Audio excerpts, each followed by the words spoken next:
प्यारे दोस्तों, प्यार भरी सत श्री अकाल। मैं देसरा सिंह साइंस मास्टर सरकारी सीनियर सैकेंडरी स्मार्ट स्कूल कुलरियां ਜ਼ਿਲ੍ਹਾ ਮਾਨਸਾ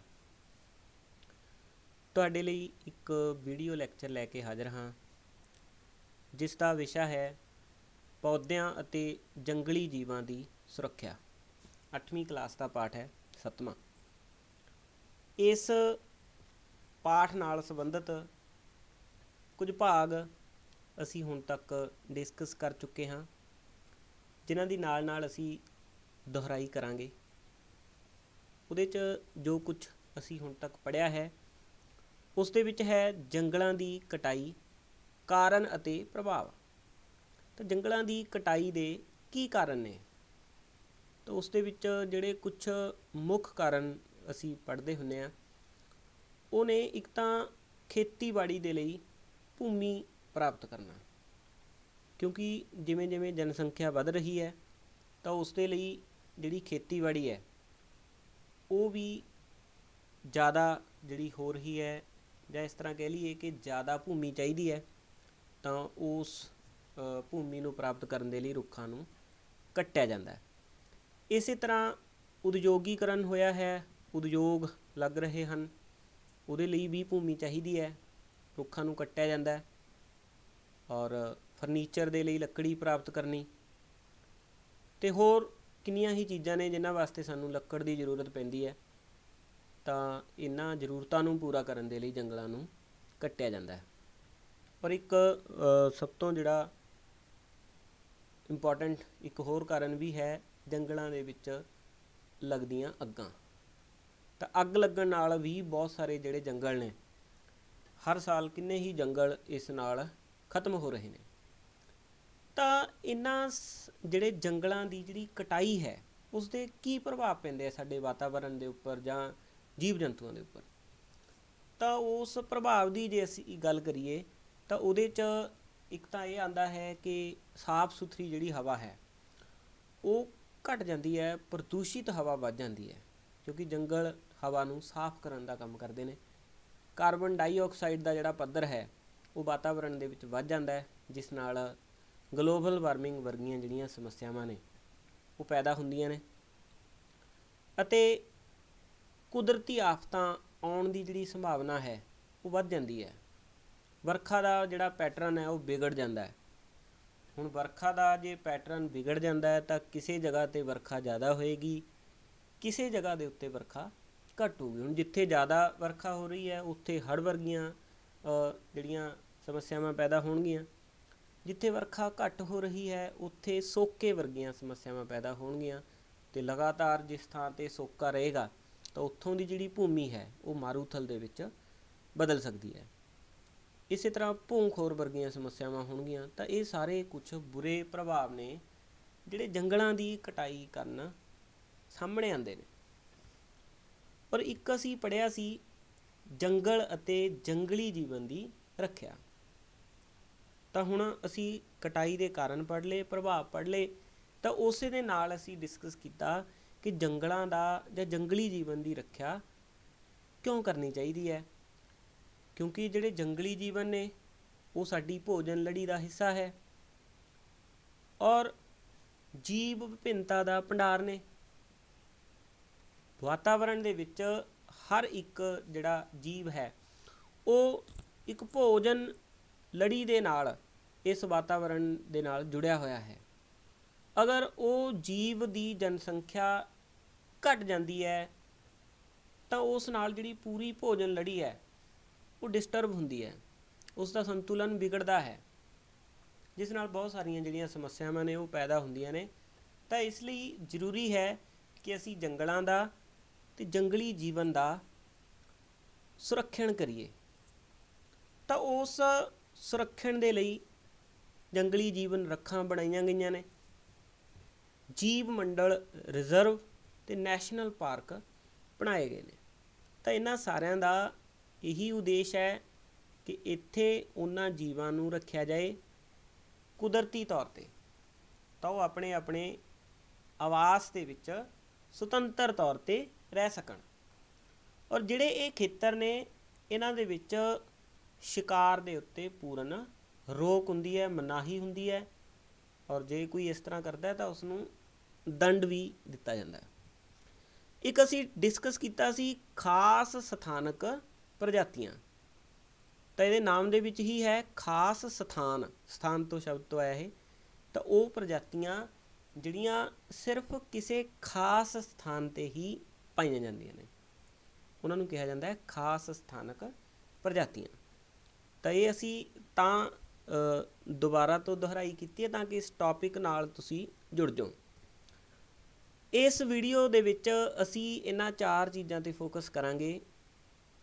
ਇਹਦੇ 'ਚ ਇੱਕ ਹੈ ਰੈੱਡ ਡਾਟਾ ਬੁੱਕ, ਜਿਸ ਨੂੰ ਲਾਲ ਅੰਕੜਾ ਕਿਤਾਬ ਵੀ ਕਿਹਾ ਜਾਂਦਾ ਹੈ, ਔਰ ਦੂਸਰਾ ਹੈ ਪ੍ਰਵਾਸ, ਤੀਸਰਾ ਕਾਗਜ਼ ਦਾ ਪੁਨਰ ਚੱਕਰ, ਅਤੇ ਚੌਥਾ ਅਸੀਂ ਇਸ ਵੀਡੀਓ ਦੇ ਵਿੱਚ ਡਿਸਕਸ ਕਰਾਂਗੇ ਰੁੱਖ ਲਗਾਉਣਾ। ਤਾਂ ਆਓ ਇੱਕ ਇੱਕ ਕਰਕੇ ਇਹਨਾਂ ਨੂੰ ਪੜ੍ਹਦੇ ਹਾਂ। ਸਭ ਤੋਂ ਪਹਿਲਾਂ ਜਿਹੜਾ ਅਸੀਂ ਡਿਸਕਸ ਕਰ ਰਹੇ ਹਾਂ ਉਹ ਹੈ ਰੈੱਡ ਡਾਟਾ ਬੁੱਕ ਜਾਂ ਲਾਲ ਅੰਕੜਾ ਕਿਤਾਬ। ਪਿਆਰੇ ਵਿਦਿਆਰਥੀਓ, ਇਸ ਦੇ ਵਿੱਚ ਬੁੱਕ ਸ਼ਬਦ ਤੁਸੀਂ ਪੜ੍ਹ ਰਹੇ ਹੋ। ਬੁੱਕ ਦਾ ਮਤਲਬ ਹੁੰਦਾ ਕਿਤਾਬ, ਭਾਵ ਇਹ ਹੈ ਤਾਂ ਇੱਕ ਤਰ੍ਹਾਂ ਦੀ ਕਿਤਾਬ। ਔਰ ਇਸ 'ਚ ਕੀ ਹੈ? ਇਸ ਕਿਤਾਬ ਦੇ ਵਿੱਚ ਇਹ ਬੁੱਕ ਸੰਕਟਕਾਲੀਨ ਪ੍ਰਜਾਤੀਆਂ ਦੇ ਰਿਕਾਰਡ ਦਾ ਸਰੋਤ ਹੈ, ਭਾਵ ਇਸ ਦੇ ਵਿੱਚ ਪ੍ਰਜਾਤੀਆਂ ਦਾ ਰਿਕਾਰਡ ਰੱਖਿਆ ਹੋਇਆ ਹੈ। ਕਿਹੜੀਆਂ ਪ੍ਰਜਾਤੀਆਂ ਦਾ? ਸੰਕਟਕਾਲੀਨ, ਉਹ ਪ੍ਰਜਾਤੀਆਂ ਜਿਨ੍ਹਾਂ ਦੀ ਹੋਂਦ ਸੰਕਟ ਦੇ ਵਿੱਚ ਹੈ, ਜਿਨ੍ਹਾਂ ਦੀ ਹੋਂਦ ਨੂੰ ਖਤਰਾ ਹੈ। ਤੁਸੀਂ ਇਸ ਦੇ ਨਾਮ ਦੇ ਵਿੱਚ ਲਿਖਿਆ ਹੋਇਆ ਹੈ ਰੈੱਡ, ਲਾਲ, ਔਰ ਲਾਲ ਰੰਗ ਪਿਆਰੇ ਵਿਦਿਆਰਥੀਓ ਖਤਰੇ ਦਾ ਨਿਸ਼ਾਨ ਹੈ। ਔਰ ਇਹ ਪ੍ਰਜਾਤੀਆਂ ਦੀ ਹੋਂਦ ਨੂੰ ਖਤਰਾ ਹੈ। ਇਹ ਪ੍ਰਜਾਤੀਆਂ ਦੀ ਸੰਖਿਆ ਹੈ ਜਿਹੜੀ ਉਹ ਦਿਨ ਪ੍ਰਤੀ ਦਿਨ ਘਟ ਰਹੀ ਹੈ, ਔਰ ਉਹਨਾਂ ਪ੍ਰਜਾਤੀਆਂ ਦਾ ਰਿਕਾਰਡ ਇਸ ਬੁੱਕ ਦੇ ਵਿੱਚ ਰੱਖਿਆ ਜਾਂਦਾ ਹੈ। ਤਾਂ ਉਮੀਦ ਕਰਦਾ ਵੀ ਤੁਹਾਨੂੰ ਇਹ ਗੱਲ ਕਲੀਅਰ ਹੋ ਗਈ ਹੋਏਗੀ ਕਿ ਰੈੱਡ ਡਾਟਾ ਬੁੱਕ ਕੀ ਹੈ। ਤਾਂ ਇਸ ਦੀ ਪਰਿਭਾਸ਼ਾ ਕੀ ਹੈ ਕਿ ਇਹ ਬੁੱਕ ਸੰਕਟਕਾਲੀਨ ਪ੍ਰਜਾਤੀਆਂ ਦੇ ਰਿਕਾਰਡ ਦਾ ਸਰੋਤ ਹੈ। ਪੌਦੇ, ਜੰਤੂਆਂ ਅਤੇ ਹੋਰ ਪ੍ਰਜਾਤੀਆਂ ਦੇ ਲਈ ਵੱਖ-ਵੱਖ ਰੈੱਡ ਡਾਟਾ ਬੁੱਕ ਹਨ। ਪੌਦਿਆਂ ਦੇ ਲਈ ਇੱਕ ਅਲੱਗ ਤੋਂ ਰੈੱਡ ਡਾਟਾ ਬੁੱਕ ਹੈ, ਜਿਸ ਦੇ ਵਿੱਚ ਪੌਦਿਆਂ ਦੀਆਂ ਜਿਹੜੀਆਂ ਪ੍ਰਜਾਤੀਆਂ ਨੇ ਖਾਤਮੇ ਦੀ ਕਗਾਰ 'ਤੇ ਨੇ, ਉਹਨਾਂ ਦਾ ਰਿਕਾਰਡ ਰੱਖਿਆ ਜਾਂਦਾ ਹੈ। ਇਸੇ ਤਰ੍ਹਾਂ ਜੰਤੂਆਂ ਦੀ ਜਿਹੜੀ ਰੈੱਡ ਡਾਟਾ ਬੁੱਕ ਹੈ ਉਹ ਅਲੱਗ ਹੈ। ਉਸ ਦੇ ਵਿੱਚ ਜੰਤੂਆਂ ਦੀਆਂ ਜਿਹੜੀਆਂ ਪ੍ਰਜਾਤੀਆਂ ਨੇ ਉਹਨਾਂ ਦਾ ਰਿਕਾਰਡ ਰੱਖਿਆ ਜਾਂਦਾ ਹੈ। ਇੰਪੋਰਟੈਂਟ ਜਿਹੜਾ ਪ੍ਰਸ਼ਨ ਹੈ ਇਹ ਪੇਪਰ ਦੇ ਵਿੱਚ ਪੁੱਛਿਆ ਜਾ ਸਕਦਾ ਹੈ। ਹੁਣ ਕੁਛ ਉਦਾਹਰਨਾਂ ਨੇ ਪ੍ਰਜਾਤੀਆਂ ਦੀਆਂ ਜਿਹੜੀਆਂ ਖਾਤਮੇ ਦੀ ਕਗਾਰ 'ਤੇ ਨੇ। ਪਿਆਰੇ ਵਿਦਿਆਰਥੀਓ, ਇੱਕ ਪ੍ਰੋਜੈਕਟ ਹੈ ਸਰਕਾਰ ਦਾ, ਜਿਹੜਾ ਤੁਸੀਂ ਵਾਰ-ਵਾਰ ਸ਼ਾਇਦ ਖਬਰਾਂ ਦੇ ਵਿੱਚ ਸੁਣਿਆ ਹੋਊਗਾ, ਸੇਵ ਟਾਈਗਰ। ਕਿਉਂਕਿ ਟਾਈਗਰ ਨੇ ਜਿਹੜੇ, ਉਹਨਾਂ ਦੀ ਜਿਹੜੀ ਸੰਖਿਆ ਹੈ ਉਹ ਵੀ ਦਿਨ ਪ੍ਰਤੀ ਦਿਨ ਘਟ ਰਹੀ ਹੈ। ਟਾਈਗਰ ਤੋਂ ਇਲਾਵਾ ਕੁਝ ਹੋਰ ਉਦਾਹਰਨਾਂ ਜਿਹੜੀਆਂ ਪ੍ਰਜਾਤੀਆਂ ਖਤਮ ਹੋ ਰਹੀਆਂ ਨੇ, ਉਹਨਾਂ ਦੇ ਵਿੱਚ ਇੱਕ ਹੈ ਲਾਲ ਭਾਲੂ। ਲਾਲ ਭਾਲੂ ਨੇ ਜਿਹੜੇ, ਇਹ ਜਿਹੜੀ ਇਹਨਾਂ ਦੀ ਪ੍ਰਜਾਤੀ ਹੈ, ਇਹਨਾਂ ਦੀ ਸੰਖਿਆ ਵੀ ਦਿਨ ਪ੍ਰਤੀ ਦਿਨ ਘਟ ਰਹੀ ਹੈ। ਇਸ ਲਈ ਇਹਨਾਂ ਦਾ ਜਿਹੜਾ ਰਿਕਾਰਡ ਹੈ ਉਹ ਉਸ ਲਾਲ ਅੰਕੜਾ ਕਿਤਾਬ ਦੇ ਵਿੱਚ ਰੱਖਿਆ ਗਿਆ ਹੈ। ਔਰ ਦੂਸਰੀ ਪ੍ਰਜਾਤੀ ਹੈ ਜੰਗਲੀ ਸੂਅਰ। ਇਹ ਜਿਹੜੀ ਪ੍ਰਜਾਤੀ ਹੈ ਇਹ ਵੀ ਖਾਤਮੇ ਦੀ ਕਗਾਰ 'ਤੇ ਹੈ। ਔਰ ਉਸ ਤੋਂ ਬਾਅਦ ਆਉਂਦੀ ਹੈ ਉੱਡਣ ਵਾਲੀ ਗਿਲਹਰੀ, ਬਾਰਾਂਸਿੰਗਾ ਅਤੇ ਲਾਲ ਪਾਂਡਾ, ਸੁਨਹਿਰੀ ਲੰਗੂਰ। ਪਿਆਰੇ ਵਿਦਿਆਰਥੀਓ, ਇਹ ਕੁਝ ਉਦਾਹਰਨਾਂ ਨੇ ਕੁਛ ਪ੍ਰਜਾਤੀਆਂ ਦੀਆਂ ਜਿਹੜੀਆਂ ਖਾਤਮੇ ਦੀ ਕਗਾਰ 'ਤੇ ਨੇ, ਜਿਨ੍ਹਾਂ ਦੀ ਸੰਖਿਆ ਹੈ ਜਿਹੜੀ ਉਹ ਦਿਨ ਪ੍ਰਤੀ ਦਿਨ ਘਟ ਰਹੀ ਹੈ। ਔਰ ਅਸੀਂ ਇਹ ਕੋਸ਼ਿਸ਼ ਕਰ ਰਹੇ ਹਾਂ ਕਿ ਇਹਨਾਂ ਦੀ ਜਿਹੜੀ ਸੰਖਿਆ ਹੈ ਉਸ ਨੂੰ ਵਧਾਇਆ ਜਾਵੇ ਅਤੇ ਇਹਨਾਂ ਦੀ ਪ੍ਰਜਾਤੀ ਦੀ ਹੋਂਦ ਨੂੰ ਬਚਾਇਆ ਜਾਵੇ। ਉਸ ਤੋਂ ਬਾਅਦ ਜਿਹੜਾ ਟੌਪਿਕ ਹੈ ਪ੍ਰਵਾਸ। ਪ੍ਰਵਾਸ ਸ਼ਬਦ ਦਾ ਕੀ ਮਤਲਬ ਹੈ ਜਾਂ ਪ੍ਰਵਾਸ ਕੀ ਹੁੰਦਾ ਹੈ। ਕੁਝ ਪ੍ਰਜਾਤੀਆਂ ਆਪਣੇ ਕੁਦਰਤੀ ਆਵਾਸ ਨੂੰ ਛੱਡ ਕੇ ਕਿਸੇ ਹੋਰ ਆਵਾਸ ਵੱਲ ਹਰ ਸਾਲ ਕਿਸੇ ਵਿਸ਼ੇਸ਼ ਸਮਾਂ ਅਵਧੀ ਤੱਕ ਚਲੀਆਂ ਜਾਂਦੀਆਂ ਨੇ। ਤਾਂ ਕਹਿਣ ਦਾ ਭਾਵ ਕੀ ਹੈ ਕਿ ਕੁਝ ਪ੍ਰਜਾਤੀਆਂ ਇਸ ਤਰ੍ਹਾਂ ਦੀਆਂ ਨੇ ਜਿਹੜੀਆਂ ਆਪਦੇ ਆਵਾਸ ਹੁੰਦਾ ਘਰ, ਜਿਸ ਜਗ੍ਹਾ 'ਤੇ ਉਹ ਰਹਿ ਰਹੀਆਂ ਨੇ, ਤਾਂ ਕੁਦਰਤੀ ਜਿਹੜਾ ਘਰ ਹੈ ਉਹਨਾਂ ਦਾ, ਉਹ ਉਸ ਥਾਂ ਨੂੰ ਛੱਡ ਕੇ ਕੁਝ ਸਮੇਂ ਦੇ ਲਈ ਕਿਸੇ ਦੂਸਰੀ ਥਾਂ ਦੇ ਉੱਤੇ ਚਲੀਆਂ ਜਾਂਦੀਆਂ ਨੇ, ਤਾਂ ਉਸ ਨੂੰ ਕਿਹਾ ਜਾਂਦਾ ਹੈ ਪ੍ਰਵਾਸ। ਪ੍ਰਵਾਸ ਇਹ ਦੋ ਸ਼ਬਦਾਂ ਤੋਂ ਮਿਲ ਕੇ ਬਣਿਆ ਪਰਾਇਆ ਆਵਾਸ, ਪਰ ਆਵਾਸ ਭਾਵ ਕਿਸੇ ਹੋਰ ਆਵਾਸ ਦੇ ਉੱਤੇ ਜਾਣਾ, ਆਪਣਾ ਆਵਾਸ ਛੱਡ ਕੇ ਕਿਸੇ ਹੋਰ ਥਾਂ 'ਤੇ ਜਾਣਾ। ਤੁਸੀਂ ਸੁਣਿਆ ਹੋਊਗਾ ਪ੍ਰਵਾਸੀ ਪੰਛੀ। ਤਾਂ ਹਰ ਸਾਲ ਵੱਖ-ਵੱਖ ਦੇਸ਼ਾਂ ਤੋਂ ਪੰਛੀ ਸਾਡੇ ਭਾਰਤ ਦੇ ਵਿੱਚ ਆਉਂਦੇ ਨੇ, ਤਾਂ ਉਹ ਪ੍ਰਵਾਸ ਹੀ ਹੈ। ਅਸੀਂ ਉਹਨਾਂ ਪੰਛੀਆਂ ਨੂੰ ਪ੍ਰਵਾਸੀ ਪੰਛੀ ਬੋਲਦੇ ਹਾਂ। ਇੱਕ ਹੋਰ ਉਦਾਹਰਨ ਤੁਹਾਡੇ ਰੋਜ਼ਮर्रा ਦੀ ਜ਼ਿੰਦਗੀ ਦੇ ਵਿੱਚ ਤੁਸੀਂ ਦੇਖਿਆ ਹੋਵੇਗਾ ਕਿ ਬਹੁਤ ਸਾਰੇ ਵਿਅਕਤੀ ਕੰਮ ਦੀ ਭਾਲ ਦੇ ਵਿੱਚ ਕਿਸੇ ਹੋਰ ਥਾਂ ਦੇ ਉੱਤੇ ਜਾਂਦੇ ਹੈ ਜਾਂ ਕਿਸੇ ਹੋਰ ਥਾਂ ਤੋਂ ਇੱਥੇ ਆਉਂਦੇ ਨੇ, ਤਾਂ ਅਸੀਂ ਅਕਸਰ ਉਹਨਾਂ ਨੂੰ ਪ੍ਰਵਾਸੀ ਕਹਿ ਦਿੰਦੇ ਹਾਂ, ਕਿਉਂਕਿ ਉਹ ਵੀ ਆਪਣਾ ਆਵਾਸ ਛੱਡ ਕੇ ਆਏ ਹਨ। ਤਾਂ ਇਸੇ ਤਰ੍ਹਾਂ ਜਿਹੜੇ ਜੀਵ ਨੇ, ਜਿਹੜੀ ਪ੍ਰਜਾਤੀਆਂ ਨੇ, ਜਿਹੜੇ ਪੰਛੀ ਨੇ, ਤਾਂ ਉਹ ਜਦੋਂ ਆਪਣਾ ਕੁਦਰਤੀ ਆਵਾਸ ਛੱਡ ਕੇ ਕਿਸੇ ਹੋਰ ਆਵਾਸ ਵੱਲ ਜਾਂਦੇ ਨੇ, ਤਾਂ ਉਸ ਨੂੰ ਕਿਹਾ ਜਾਂਦਾ ਹੈ ਪ੍ਰਵਾਸ। ਤਾਂ ਇਸ ਪ੍ਰਵਾਸ ਦਾ ਕਾਰਨ ਕੀ ਹੈ? ਤਾਂ ਸਭ ਤੋਂ ਜਿਹੜਾ ਮਹੱਤਵਪੂਰਨ ਕਾਰਨ ਇੱਥੇ ਸਾਹਮਣੇ ਆਉਂਦਾ ਹੈ ਉਹ ਹੈ ਜਲਵਾਯੂ ਪਰਿਵਰਤਨ। ਹੁਣ ਜਲਵਾਯੂ ਪਰਿਵਰਤਨ ਕਿਸ ਤਰ੍ਹਾਂ ਇਸ ਦਾ ਕਾਰਨ ਬਣਦਾ ਹੈ? ਉਹਦੇ ਲਈ ਮੰਨ ਲਓ ਕਿਸੇ ਜਗ੍ਹਾ ਦਾ ਤਾਪਮਾਨ ਬਹੁਤ ਜ਼ਿਆਦਾ ਘਟ ਜਾਂਦਾ ਹੈ, ਤਾਂ ਉੱਥੇ ਜਿਹੜੇ ਰਹਿਣ ਵਾਲੇ ਪੰਛੀ ਨੇ, ਤਾਂ ਉਹਨਾਂ ਨੂੰ ਬਹੁਤ ਘੱਟ ਤਾਪਮਾਨ ਦੇ ਵਿੱਚ ਰਹਿਣਾ ਔਖਾ ਹੁੰਦਾ ਹੈ, ਤਾਂ ਉਹ ਉਸ ਸਥਾਨ ਨੂੰ ਛੱਡ ਕੇ ਕਿਸੇ ਹੋਰ ਜਗ੍ਹਾ ਚਲੇ ਜਾਂਦੇ ਨੇ। ਪਰ ਜਦੋਂ ਵਾਪਸ ਉਹ ਸਮਾਂ ਬਦਲਦਾ ਹੈ ਤਾਂ ਉਹ ਵਾਪਸ ਉਸੇ ਜਗ੍ਹਾ 'ਤੇ ਆ ਜਾਂਦੇ ਨੇ।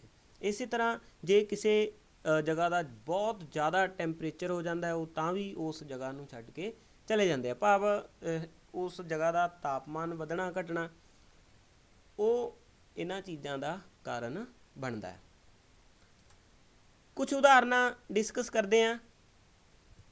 ਪ੍ਰਵਾਸੀ ਪੰਛੀ ਜਿਹੜੇ ਹਰ ਸਾਲ ਵੱਖ-ਵੱਖ ਦੇਸ਼ਾਂ ਤੋਂ ਸਾਡੇ ਭਾਰਤ ਦੇ ਵਿੱਚ ਆਉਂਦੇ ਨੇ, ਉਹਦੇ 'ਚ ਆਰਕਟਿਕ ਟਰਨ ਇੱਕ ਪੰਛੀ ਹੈ ਜਿਹੜਾ ਹਰ ਸਾਲ ਸਭ ਤੋਂ ਜ਼ਿਆਦਾ ਲੰਬੀ ਜਿਹੜੀ ਦੂਰੀ ਹੈ ਉਹ ਤੈਅ ਕਰਕੇ ਆਉਂਦਾ ਹੈ। ਉਸੇ ਤਰ੍ਹਾਂ ਅਗਲੀ ਜਿਹੜੀ ਉਦਾਹਰਨ ਹੈ ਹਮਿੰਗ ਬਰਡ, ਨੀਲੇ ਗਲੇ ਵਾਲਾ ਪੰਛੀ, ਬਲੂ ਥਰੋਟ ਜਿਸ ਨੂੰ ਅਸੀਂ ਬੋਲਦੇ ਹਾਂ। ਪਰ ਇਸੇ ਤਰ੍ਹਾਂ ਹੰਸ। ਤਾਂ ਇਹ ਕੁਝ ਉਦਾਹਰਨਾਂ ਨੇ ਪ੍ਰਵਾਸੀ ਪੰਛੀਆਂ ਦੀਆਂ। ਇਸ ਤੋਂ ਇਲਾਵਾ ਵੀ ਹੋਰ ਬਹੁਤ ਸਾਰੇ ਪ੍ਰਵਾਸੀ ਪੰਛੀ ਨੇ। ਉਸ ਤੋਂ ਬਾਅਦ ਆਉਂਦਾ ਹੈ ਕਾਗਜ਼ ਦਾ ਪੁਨਰ ਚੱਕਰ। ਪਿਆਰੇ ਵਿਦਿਆਰਥੀਓ, ਤੁਸੀਂ ਇਹ ਸੋਚਦੇ ਹੋਵੋਗੇ ਕਿ ਅਸੀਂ ਜੰਗਲੀ ਜੀਵਾਂ ਨਾਲ, ਜੰਗਲਾਂ ਨਾਲ ਸੰਬੰਧਿਤ ਗੱਲ ਕਰ ਰਹੇ ਸੀ, ਤਾਂ ਇਹਦੇ ਵਿੱਚ ਕਾਗਜ਼ ਕਿੱਥੋਂ ਆ ਗਿਆ? ਤਾਂ ਅੱਗੇ ਕੁਝ ਡਿਸਕਸ ਕਰਦੇ ਹਾਂ ਪਹਿਲਾਂ, ਫਿਰ ਤੁਹਾਨੂੰ ਇਹ ਗੱਲ ਕਲੀਅਰ ਹੋ ਗਈ ਹੋਏਗੀ ਕਿ ਮੈਂ ਇੱਥੇ ਕਾਗਜ਼ ਦੀ ਗੱਲ ਕਿਉਂ ਕਰ ਰਿਹਾ ਹਾਂ। ਸਭ ਤੋਂ ਪਹਿਲਾਂ ਤੁਸੀਂ ਇਹ ਸਮਝੋ ਕਿ ਕਾਗਜ਼ ਦਾ ਪੁਨਰ ਚੱਕਰ ਕੀ ਹੈ। ਤਾਂ ਕਿਸੇ ਕਾਗਜ਼ ਦੀ ਵੱਖ-ਵੱਖ ਤਰੀਕਿਆਂ ਨਾਲ ਉਸ ਨੂੰ ਵਰਤਣਾ, ਇੱਕੋ ਹੀ ਕਾਗਜ਼ ਨੂੰ ਵਾਰ-ਵਾਰ ਵਰਤਣਾ, ਉਸ ਨੂੰ ਕਿਹਾ ਜਾਂਦਾ ਹੈ ਪੁਨਰ ਚੱਕਰ। ਤਾਂ ਕਾਗਜ਼ ਦਾ ਪੁਨਰ ਚੱਕਰ ਕਿਉਂ ਕਰਨਾ ਚਾਹੀਦਾ ਹੈ? ਕਾਰਨ ਕੀ ਨੇ? ਤਾਂ ਇੱਕ ਇੱਕ ਕਰਕੇ ਕਾਰਨ ਡਿਸਕਸ ਕਰਦੇ ਹਾਂ। ਸਭ ਤੋਂ ਪਹਿਲਾ ਇੰਪੋਰਟੈਂਟ ਅਤੇ ਮਹੱਤਵਪੂਰਨ ਜਿਹੜਾ ਕਾਰਨ ਹੈ ਉਹ ਹੈ ਕਿ ਕਾਗਜ਼ ਰੁੱਖਾਂ ਤੋਂ ਤਿਆਰ ਹੁੰਦਾ ਹੈ। ਔਰ ਤੁਹਾਨੂੰ ਇਹ ਜਾਣ ਕੇ ਹੈਰਾਨੀ ਹੋਵੇਗੀ ਕਿ 1 ਟਨ ਕਾਗਜ਼ ਬਣਾਉਣ ਦੇ ਲਈ ਲਗਭਗ 17 ਵਿਕਸਿਤ ਦਰੱਖਤਾਂ ਦੀ ਜ਼ਰੂਰਤ ਹੈ। ਤਾਂ ਹੁਣ ਉਹ ਗੱਲ ਤੁਹਾਡੇ ਸਮਝ ਆ ਗਈ ਹੋਏਗੀ ਕਿ ਕਾਗਜ਼ ਵੀ ਰੁੱਖਾਂ ਨਾਲ ਜੁੜਿਆ ਹੋਇਆ ਹੈ, ਇਸੇ ਲਈ ਅਸੀਂ ਇੱਥੇ ਕਾਗਜ਼ ਦੀ ਗੱਲ ਕਰ ਰਹੇ ਹਾਂ। ਤਾਂ ਹੁਣ ਜੇ ਅਸੀਂ ਕਾਗਜ਼ ਦਾ ਪੁਨਰ ਚੱਕਰ ਕਰਦੇ ਹਾਂ, ਮਤਲਬ ਕਿ ਦੁਬਾਰਾ ਉਸੇ ਕਾਗਜ਼ ਨੂੰ ਵਰਤਦੇ ਹਾਂ, ਤਾਂ ਅਸੀਂ ਇਹਨਾਂ ਰੁੱਖਾਂ ਦੀ ਬੱਚਤ ਕਰ ਸਕਦੇ ਹਾਂ, ਇਹਨਾਂ ਰੁੱਖਾਂ ਨੂੰ ਕੱਟਣ ਤੋਂ ਬਚਾ ਸਕਦੇ ਹਾਂ। ਤਾਂ ਕਰਨਾ ਚਾਹੀਦਾ ਕਾਗਜ਼ ਦਾ ਪੁਨਰ ਚੱਕਰ, ਕਿਉਂਕਿ ਅਸੀਂ ਰੁੱਖਾਂ ਨੂੰ ਬਚਾਉਣਾ ਹੈ। ਦੂਸਰਾ ਕਾਰਨ, ਹੁਣ ਜਦੋਂ ਕਿਸੇ ਰੁੱਖ ਤੋਂ ਕਾਗਜ਼ ਬਣਾਇਆ ਜਾਂਦਾ ਹੈ, ਉਸ ਦੇ ਲਈ ਬਹੁਤ ਸਾਰਾ ਜਿਹੜਾ ਪਾਣੀ ਹੈ ਉਸ ਦਾ ਉਪਯੋਗ ਹੁੰਦਾ ਹੈ। ਤਾਂ ਜੇ ਅਸੀਂ ਕਾਗਜ਼ ਦਾ ਪੁਨਰ ਚੱਕਰ ਕਰ ਲਈਏ ਤਾਂ ਅਸੀਂ ਉਸ ਪਾਣੀ ਦਾ ਵੀ ਜਿਹੜੀ ਬੱਚਤ ਹੈ ਉਹ ਕਰ ਸਕਦੇ ਹਾਂ। ਮਤਲਬ ਦੋ ਨਿਸ਼ਾਨੇ ਲੱਗ ਜਾਣਗੇ, ਇੱਕ ਤਾਂ ਰੁੱਖ ਬਚਣਗੇ, ਦੂਸਰਾ ਬਚੇਗਾ ਪਾਣੀ। ਤੀਸਰੀ ਗੱਲ, ਕਾਗਜ਼ ਨੂੰ ਬਣਾਉਣ ਲੱਗੇ ਕੁਝ ਰਸਾਇਣ ਵਰਤੇ ਜਾਂਦੇ ਨੇ, ਉਹ ਰਸਾਇਣ ਸਾਡੇ ਵਾਤਾਵਰਨ ਦੇ ਲਈ ਹਾਨੀਕਾਰਕ ਨੇ। ਤਾਂ ਹੁਣ ਜੇ ਅਸੀਂ ਕਾਗਜ਼ ਦਾ ਪੁਨਰ ਚੱਕਰ ਕਰ ਲੈਂਦੇ ਹਾਂ, ਬਾਰ-ਬਾਰ ਉਸੇ ਕਾਗਜ਼ ਨੂੰ ਵਰਤਦੇ ਹਾਂ, ਤਾਂ ਅਸੀਂ ਉਹਨਾਂ ਰਸਾਇਣਾਂ ਤੋਂ ਸਾਡੇ ਵਾਤਾਵਰਨ ਨੂੰ ਬਚਾ ਸਕਦੇ ਹਾਂ, ਉਸ ਦਾ ਪ੍ਰਭਾਵ ਘੱਟ ਕਰ ਸਕਦੇ ਹਾਂ। ਔਰ ਅਗਲੀ ਗੱਲ ਆਉਂਦੀ ਹੈ, ਊਰਜਾ ਦੀ ਬੱਚਤ ਕਰ ਸਕਦੇ ਹਾਂ। ਹੁਣ ਕਾਗਜ਼ ਹੈ ਉਹ ਰੁੱਖ ਤੋਂ ਬੜਾ ਆਸਾਨੀ ਨਾਲ ਤਾਂ ਨਹੀਂ ਬਣਦਾ ਹੋਏਗਾ, ਤਾਂ ਉਸ ਦੇ ਲਈ ਕੁਛ ਮਸ਼ੀਨਰੀ ਦੀ ਜ਼ਰੂਰਤ ਹੁੰਦੀ ਹੈ, ਕੁਛ ਵਿਅਕਤੀਆਂ ਦੀ ਜ਼ਰੂਰਤ ਹੁੰਦੀ ਹੈ।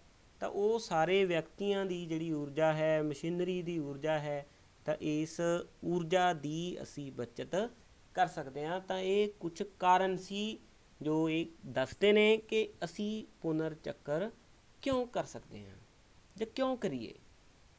ਹੁਣ ਗੱਲ ਆਉਂਦੀ ਹੈ ਕਿ ਤੁਹਾਡਾ ਇੱਥੇ ਕੀ ਰੋਲ ਹੈ, ਤੁਸੀਂ ਕੀ ਕਰ ਸਕਦੇ ਹੋ। ਤਾਂ ਪਿਆਰੇ ਵਿਦਿਆਰਥੀਓ, ਤੁਸੀਂ ਜੋ ਕਾਪੀਆਂ ਵਰਤਦੇ ਹੋ, ਉਸ ਕਾਪੀ ਨੂੰ ਪੂਰਾ ਵਰਤਿਆ ਕਰੋ, ਉਸ ਨੂੰ ਅਧੂਰੀ ਨਾ ਛੱਡਿਆ ਕਰੋ, ਉਸ ਦੇ ਪੇਜ ਨਾ ਪੱਟ ਕੇ ਸੁੱਟਿਆ ਕਰੋ। ਤਾਂ ਇਹ ਕੁਝ ਛੋਟੀਆਂ-ਛੋਟੀਆਂ ਗੱਲਾਂ ਨੇ ਜਿਨ੍ਹਾਂ ਰਾਹੀਂ ਤੁਸੀਂ ਆਪਣਾ ਜਿਹੜਾ ਯੋਗਦਾਨ ਹੈ ਉਹ ਇਸ ਦੇ ਵਿੱਚ ਪਾ ਸਕਦੇ ਹੋ। ਔਰ ਕਾਗਜ਼ ਨੂੰ ਜਲਾਇਆ ਨਾ ਕਰੋ, ਉਸ ਨੂੰ ਪੁਨਰ ਚੱਕਰ ਦੇ ਲਈ ਅਸੀਂ ਭੇਜ ਸਕਦੇ ਹਾਂ। ਔਰ ਅਗਲੀ ਜਿਹੜੀ ਗੱਲ ਹੈ ਇਸ ਦੇ ਵਿੱਚ ਆਉਂਦੀ ਹੈ ਰੁੱਖ ਲਗਾਉਣਾ। ਤਾਂ ਸਾਰੀ ਜਿਹੜੀ ਕਹਾਣੀ ਹੈ ਉਹ ਰੁੱਖ ਦੇ ਆਲੇ ਦੁਆਲੇ ਘੁੰਮ ਰਹੀ ਹੈ। ਜੋ ਵਾਰ-ਵਾਰ ਅਸੀਂ ਪਿਛਲੇ ਜੋ ਡਿਸਕਸ ਕਰ ਰਹੇ ਹਾਂ ਜੋ ਭਾਗ, ਉਹ ਸਾਰੇ ਕਿਤੇ ਨਾ ਕਿਤੇ ਰੁੱਖਾਂ ਨਾਲ ਜੁੜੇ ਹੋਏ ਨੇ, ਭਾਵ ਰੁੱਖ ਲਗਾਉਣਾ। ਤਾਂ ਅਸੀਂ ਜੋ ਸਮੱਸਿਆਵਾਂ ਹੁਣ ਤੱਕ ਡਿਸਕਸ ਕੀਤੀਆਂ ਨੇ ਇਸ ਪਾਠ ਦੇ ਵਿੱਚ, ਉਹ ਸਾਰੀਆਂ ਦਾ ਇੱਕੋ ਹੀ ਹੱਲ ਹੈ, ਰੁੱਖ ਲਗਾਉਣਾ। ਤਾਂ ਰੁੱਖ ਲਗਾਉਣ ਨਾਲ ਅਸੀਂ ਕਿਹੜੀਆਂ ਸਮੱਸਿਆਵਾਂ ਨਾਲ ਨਜਿੱਠ ਸਕਦੇ ਹਾਂ, ਜਾਂ ਅਸੀਂ ਰੁੱਖ ਕਿਉਂ ਲਗਾਉਣੇ ਚਾਹੀਦੇ ਨੇ ਸਾਨੂੰ। ਤਾਂ ਉਹਦੇ 'ਚ ਸਭ ਤੋਂ ਅਹਿਮ ਹੈ ਆਕਸੀਜਨ ਲਈ, ਕਿਉਂਕਿ ਰੁੱਖ ਸਾਨੂੰ ਆਕਸੀਜਨ ਦਿੰਦੇ ਨੇ। ਮਤਲਬ ਜੇ ਆਕਸੀਜਨ ਸਾਨੂੰ ਚਾਹੀਦੀ ਹੈ ਤਾਂ ਉਸ ਦੇ ਲਈ ਸਾਨੂੰ ਵੱਧ ਤੋਂ ਵੱਧ ਰੁੱਖ ਲਗਾਉਣੇ ਚਾਹੀਦੇ ਨੇ। ਔਰ ਰੁੱਖਾਂ ਦੇ ਨਾਲ ਨਾਲ ਹੁਣ ਤੱਕ ਜੋ ਅਸੀਂ ਦਰਖਤ ਜਾਣੇ ਅਣਜਾਣੇ ਦੇ ਵਿੱਚ ਕੱਟੇ ਹਨ, ਉਹਨਾਂ ਕੱਟੇ ਹੋਏ ਦਰਖਤਾਂ ਦੀ ਪੂਰਤੀ ਕਰ ਸਕਦੇ ਹਾਂ ਅਸੀਂ ਨਵੇਂ ਰੁੱਖ ਲਗਾ ਕੇ। ਔਰ ਜੇ ਦਰਖਤਾਂ ਦੀ ਪੂਰਤੀ ਹੋ ਗਈ, ਭਾਵ ਅਸੀਂ ਇੰਨੇ ਸਾਰੇ ਦਰਖਤ ਲਗਾਏ, ਤਾਂ ਜੰਗਲਾਂ ਦਾ ਪੁਨਰ ਨਿਰਮਾਣ ਹੋ ਸਕਦਾ ਹੈ, ਦੁਬਾਰਾ ਤੋਂ ਜੰਗਲ ਸਥਾਪਿਤ ਕੀਤੇ ਜਾ ਸਕਦੇ ਨੇ। ਹੁਣ ਜੇ ਜੰਗਲ ਸਥਾਪਿਤ ਹੋ ਜਾਂਦੇ ਨੇ ਤਾਂ ਉਸ ਦੇ ਲਈ ਜਿਹੜੇ ਜੰਗਲੀ ਜੀਵ ਸੀ ਉਹਨਾਂ ਨੂੰ ਆਵਾਸ ਮਿਲਣਗੇ, ਉਹਨਾਂ ਨੂੰ ਸਹਾਰਾ ਮਿਲੇਗਾ। ਤਾਂ ਉਹ ਜੰਗਲੀ ਜੀਵ ਆਪਣਾ ਜਿਹੜਾ ਆਵਾਸ ਬਣਾ ਲੈਣਗੇ ਜਦੋਂ, ਤਾਂ ਜਿਹੜੀਆਂ ਖਾਤਮੇ ਦੀ ਕਗਾਰ 'ਤੇ ਪ੍ਰਜਾਤੀਆਂ ਨੇ ਉਹਨਾਂ ਦੀ ਸੰਖਿਆ ਵੀ ਵਧਣੀ ਸ਼ੁਰੂ ਹੋ ਜੂਗੀ, ਕਿਉਂਕਿ ਉਹ ਨਸ਼ਟ ਹੀ ਤਾਂ ਹੋ ਰਹੀਆਂ ਨੇ ਕਿਉਂਕਿ ਉਹਨਾਂ ਦੇ ਆਵਾਸ ਖਤਮ ਹੋ ਰਹੇ ਨੇ। ਤਾਂ ਜੇ ਅਸੀਂ ਉਹ ਦੁਬਾਰਾ ਤੋਂ ਉਹਨਾਂ ਨੂੰ ਆਵਾਸ ਪ੍ਰਦਾਨ ਕਰੀਏ, ਉਹਨਾਂ ਦੇ ਆਵਾਸ ਵਧਾ ਦਈਏ, ਤਾਂ ਉਹਨਾਂ ਦੀ ਜਿਹੜੀ ਸੰਖਿਆ ਹੈ ਉਹ ਆਟੋਮੈਟਿਕਲੀ ਵਧਣੀ ਸ਼ੁਰੂ ਹੋ ਜਾਏਗੀ। ਗਲੋਬਲ ਵਾਰਮਿੰਗ 'ਤੇ ਕੰਟਰੋਲ। ਤਾਂ ਹੁਣ ਜੇ ਅਸੀਂ ਵੱਧ ਤੋਂ ਵੱਧ ਰੁੱਖ ਲਗਾਉਂਦੇ ਹਾਂ, ਕਿਉਂਕਿ ਰੁੱਖ ਪ੍ਰਕਾਸ਼ ਸੰਸਲੇਸ਼ਨ ਕਿਰਿਆ ਰਾਹੀਂ ਕਾਰਬਨ ਡਾਈਆਕਸਾਈਡ ਗੈਸ ਨੂੰ ਸੋਖਦੇ ਨੇ, ਕਿਉਂਕਿ ਉਹਨਾਂ ਨੇ ਆਪਣਾ ਭੋਜਨ ਬਣਾਉਣਾ ਹੁੰਦਾ ਹੈ ਕਾਰਬਨ ਡਾਈਆਕਸਾਈਡ ਦੀ ਵਰਤੋਂ ਕਰਕੇ। ਤਾਂ ਜੇ ਬਹੁਤ ਜ਼ਿਆਦਾ ਰੁੱਖ ਹੋਣਗੇ ਤਾਂ ਜਿਹੜਾ ਕਾਰਬਨ ਡਾਈਆਕਸਾਈਡ ਦਾ ਪੱਧਰ ਵੱਧ ਰਿਹਾ ਹੈ ਤਾਂ ਉਸ ਵੱਧਦੇ ਹੋਏ ਪੱਧਰ ਨੂੰ ਉਹ ਕੰਟਰੋਲ ਕਰਨਗੇ। ਹੁਣ ਜੇ CO2 ਕਾਰਬਨ ਡਾਈਆਕਸਾਈਡ ਦੀ ਮਾਤਰਾ ਹੈ ਜਿਹੜੀ ਉਹ ਘਟ ਜੂਗੀ ਤਾਂ ਗਲੋਬਲ ਵਾਰਮਿੰਗ ਹੈ ਜਿਹੜੀ ਉਹ ਵੀ ਘਟ ਜਾਏਗੀ। ਵਿਸ਼ਵ ਪੱਧਰ ਦਾ ਜਿਹੜਾ ਤਾਪਮਾਨ ਵੱਧ ਰਿਹਾ ਹੈ ਉਸ ਦੇ ਉੱਤੇ ਕਾਬੂ ਪਾਇਆ ਜਾ ਸਕਦਾ ਹੈ। ਉਸ ਤੋਂ ਬਾਅਦ ਅਗਲੀ ਗੱਲ ਆਉਂਦੀ ਹੈ ਵਰਖਾ ਦਾ ਸੰਤੁਲਨ। ਪਿਆਰੇ ਵਿਦਿਆਰਥੀਓ, ਵਰਖਾ ਦਰਖਤ ਹੀ ਲੈ ਕੇ ਆਉਂਦੇ ਨੇ, ਮਤਲਬ ਦਰਖਤਾਂ ਦਾ ਵਰਖਾ ਲਿਆਉਣ ਦੇ ਵਿੱਚ ਬੜਾ ਅਹਿਮ ਰੋਲ ਹੈ। ਕਿਸ ਤਰ੍ਹਾਂ? ਕਿਉਂਕਿ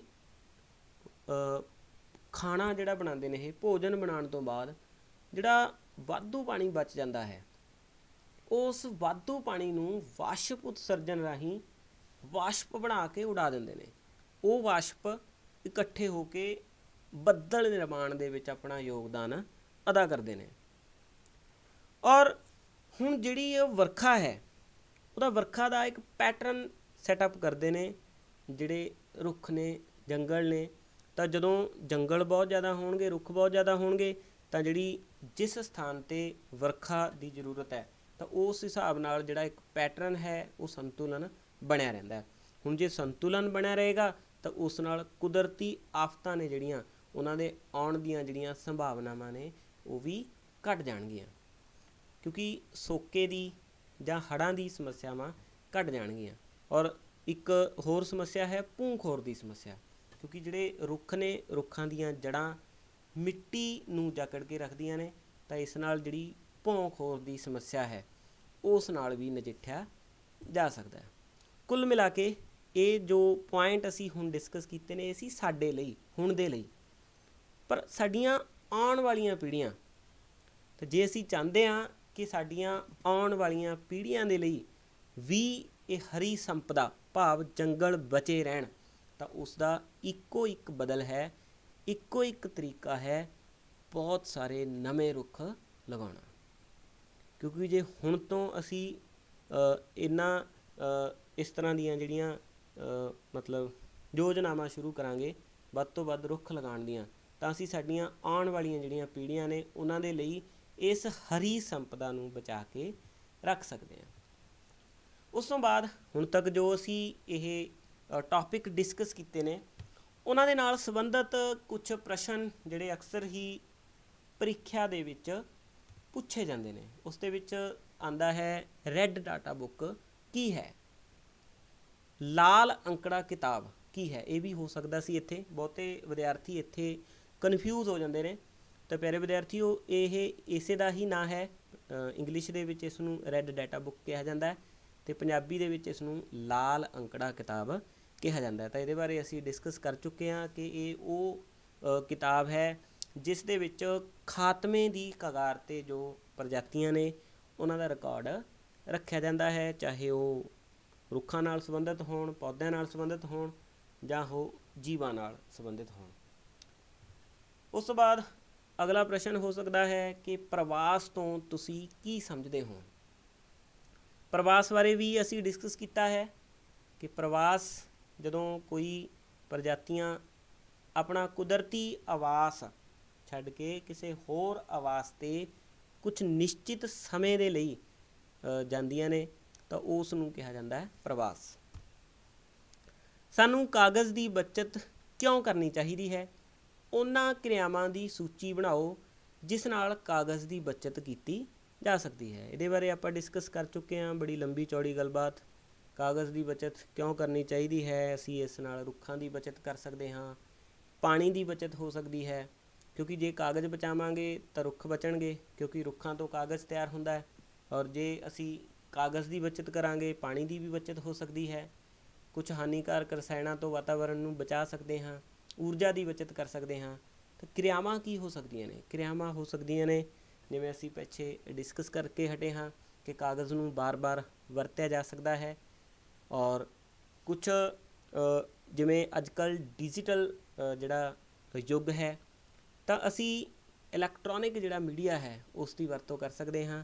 ਤੁਹਾਡੇ ਜਿਹੜੇ ਚਿੱਠੀਆਂ ਪੱਤਰ ਦੀ ਜਗ੍ਹਾ 'ਤੇ ਅਸੀਂ ਈਮੇਲ ਦੀ ਵਰਤੋਂ ਕਰ ਸਕਦੇ ਹਾਂ। ਤਾਂ ਇਹ ਕੁਛ ਤਰੀਕੇ ਨੇ ਜਿਨ੍ਹਾਂ ਨਾਲ ਕਾਗਜ਼ ਦੀ ਬੱਚਤ ਕੀਤੀ ਜਾ ਸਕਦੀ ਹੈ। ਆਪਣੇ ਖੇਤਰ ਵਿੱਚ ਹਰਿਆਲੀ ਬਣਾਈ ਰੱਖਣ ਵਿੱਚ ਤੁਸੀਂ ਕੀ ਯੋਗਦਾਨ ਪਾ ਸਕਦੇ ਹੋ? ਪਿਆਰੇ ਵਿਦਿਆਰਥੀਓ, ਤੁਸੀਂ ਕੀ ਯੋਗਦਾਨ ਪਾ ਸਕਦੇ ਹੋ? ਤੁਸੀਂ ਵੱਧ ਤੋਂ ਵੱਧ ਰੁੱਖ ਲਗਾ ਸਕਦੇ ਹੋ, ਲੋਕਾਂ ਨੂੰ ਜਾਗਰੂਕ ਕਰ ਸਕਦੇ ਹੋ। ਤਾਂ ਕੁਛ ਇਸ ਤਰ੍ਹਾਂ ਦੀਆਂ ਕਿਰਿਆਵਾਂ ਤੁਸੀਂ ਇਸ ਪ੍ਰਸ਼ਨ ਦੇ ਵਿੱਚ ਲਿਖਣੀਆਂ ਨੇ। ਅਗਲਾ ਪ੍ਰਸ਼ਨ ਹੈ, ਜੰਗਲੀ ਜੀਵਨ ਰੱਖਾਂ ਅਤੇ ਜੀਵ ਮੰਡਲ ਰਿਜ਼ਰਵ ਵਿੱਚ ਕੀ ਅੰਤਰ ਹੈ? ਤਾਂ ਇਹ ਜਿਹੜੇ ਇਸ ਤੋਂ ਪਹਿਲਾਂ ਵਾਲੀ ਜਿਹੜੀ ਵੀਡੀਓ ਹੈ ਉਸ ਦੇ ਵਿੱਚ ਅਸੀਂ ਡਿਸਕਸ ਕਰ ਚੁੱਕੇ ਹਾਂ। ਜੰਗਲੀ ਜੀਵਨ ਰੱਖਾਂ, ਜੰਗਲੀ ਮੰਡਲ ਰਿਜ਼ਰਵ, ਇਹ ਉਹ ਸਥਾਨ ਨੇ ਜਿੱਥੇ ਜੰਗਲੀ ਜੀਵਾਂ ਨੂੰ ਕੁਦਰਤੀ ਤੌਰ ਦੇ ਉੱਤੇ ਰੱਖਿਆ ਜਾਂਦਾ ਹੈ। ਜੰਗਲੀ ਜੀਵਨ ਰੱਖਾਂ ਥੋੜ੍ਹਾ ਖੇਤਰ ਹੁੰਦਾ ਹੈ, ਜੰਗਲੀ ਜੀਵ ਮੰਡਲ ਰਿਜ਼ਰਵ ਹੈ ਜਿਹੜਾ ਉਹ ਬਹੁਤ ਵਿਸ਼ਾਲ ਖੇਤਰ ਹੁੰਦਾ ਹੈ। ਤਾਂ ਇਹਨਾਂ ਦੇ ਦੋਨਾਂ ਦੇ ਵਿਚਕਾਰ ਅੰਤਰ ਜਿਹੜਾ ਹੈ ਉਹ ਤੁਸੀਂ ਲਿਖਣਾ ਹੈ। ਇਸੇ ਤਰ੍ਹਾਂ ਚਿੜੀਆ ਘਰ, ਚਿੜੀਆ ਘਰ ਤੁਸੀਂ ਸਾਰਿਆਂ ਨੇ ਦੇਖਿਆ ਹੋਵੇਗਾ ਜਿੱਥੇ ਵੱਖ-ਵੱਖ ਜੀਵ ਜੰਤੂਆਂ ਨੂੰ ਰੱਖਿਆ ਜਾਂਦਾ ਹੈ। ਅਤੇ ਜੰਗਲੀ ਜੀਵਨ ਰੱਖਾਂ ਵਿੱਚ ਅੰਤਰ। ਪਿਆਰੇ ਵਿਦਿਆਰਥੀਓ, ਇਹਨਾਂ ਦੇ ਵਿੱਚ ਬੜਾ ਐਂ ਕਹਿ ਸਕਦੇ ਹਾਂ ਵੀ ਬੜਾ ਇੰਪੋਰਟੈਂਟ ਅੰਤਰ ਕੀ ਹੈ।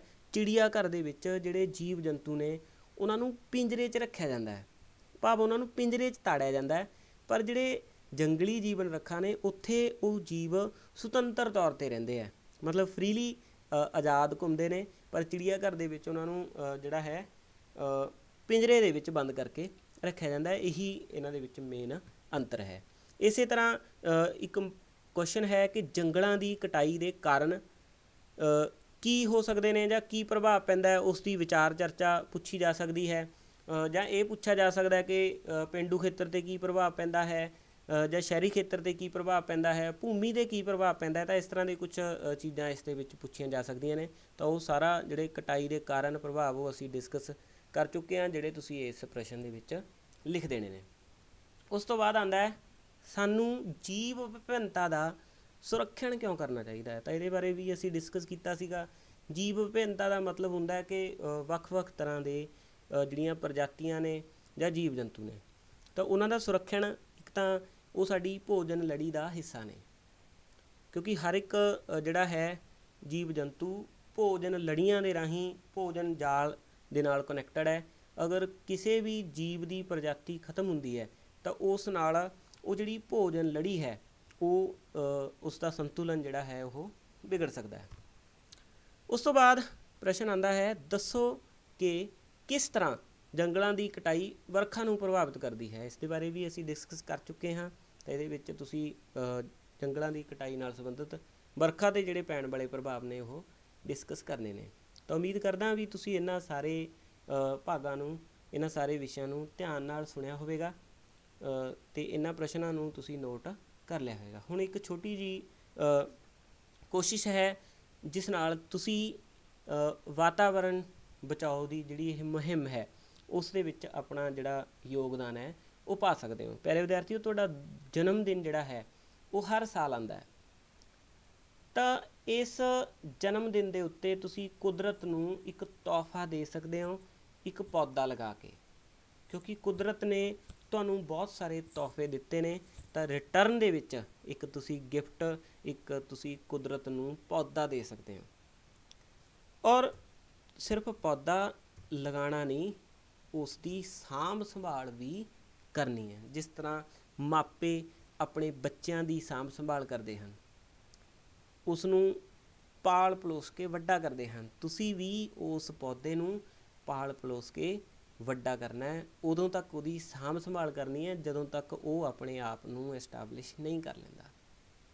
ਔਰ ਇਸੇ ਤਰ੍ਹਾਂ ਅਗਲੇ ਸਾਲ ਫਿਰ ਇੱਕ ਨਵਾਂ ਪੌਦਾ ਲਗਾਉਣਾ ਹੈ, ਇੱਕ ਨਵੇਂ ਪੌਦੇ ਦੀ ਸਾਂਭ ਸੰਭਾਲ ਕਰਨੀ ਹੈ। ਤਾਂ ਇਸ ਤਰ੍ਹਾਂ ਅਸੀਂ ਜੇ ਹਰ ਇੱਕ ਨੂੰ ਜਾਗਰੂਕ ਕਰਦੇ ਹਾਂ ਤਾਂ ਅਸੀਂ ਵੱਖ-ਵੱਖ ਯੋਜਨਾਵਾਂ ਦੇ ਰਾਹੀਂ ਬਹੁਤ ਸਾਰੇ ਪੌਦੇ ਲਗਾ ਸਕਦੇ ਹਾਂ। ਔਰ ਬਾਅਦ ਦੇ ਵਿੱਚ ਜਦੋਂ ਪੌਦਾ ਵੱਡਾ ਹੋ ਜਾਏਗਾ, ਤੁਸੀਂ ਵੀ ਵੱਡੇ ਹੋ ਜਾਓਗੇ, ਤੁਸੀਂ ਉਸ ਪੌਦੇ ਨੂੰ ਦੇਖਿਆ ਕਰੋਗੇ, ਤੁਹਾਨੂੰ ਬੜੀ ਖੁਸ਼ੀ ਹੋਇਆ ਕਰੇਗੀ। ਤਾਂ ਇਸ ਤਰ੍ਹਾਂ ਅਸੀਂ ਜਿਹੜੇ ਲੋਕਾਂ ਨੂੰ ਜਾਗਰੂਕ ਕਰਕੇ ਪੌਦੇ ਜਾਂ ਰੁੱਖ ਲਗਾਉਣ ਦੀ ਜਿਹੜੀ ਮੁਹਿੰਮ ਹੈ ਉਸ ਦੇ ਵਿੱਚ ਆਪਣਾ ਯੋਗਦਾਨ ਪਾ ਸਕਦੇ ਹਾਂ। ਸਾਰੇ ਵਿਦਿਆਰਥੀਆਂ ਦਾ ਬਹੁਤ ਬਹੁਤ ਧੰਨਵਾਦ। ਉਮੀਦ ਕਰਦਾ ਤੁਸੀਂ ਇਸ ਪਾਠ ਨੂੰ ਚੰਗੀ ਤਰ੍ਹਾਂ ਸੁਣਿਆ ਹੋਵੇਗਾ ਅਤੇ ਜੋ ਗੱਲਾਂ ਅਸੀਂ ਡਿਸਕਸ ਕੀਤੀਆਂ ਨੇ ਤੁਸੀਂ ਉਹਨਾਂ ਦੇ ਉੱਪਰ ਅਮਲ ਕਰੋਗੇ। ਮੈਂ ਦੇਸਰਾ ਸਿੰਘ, ਧੰਨਵਾਦ, ਥੈਂਕ ਯੂ।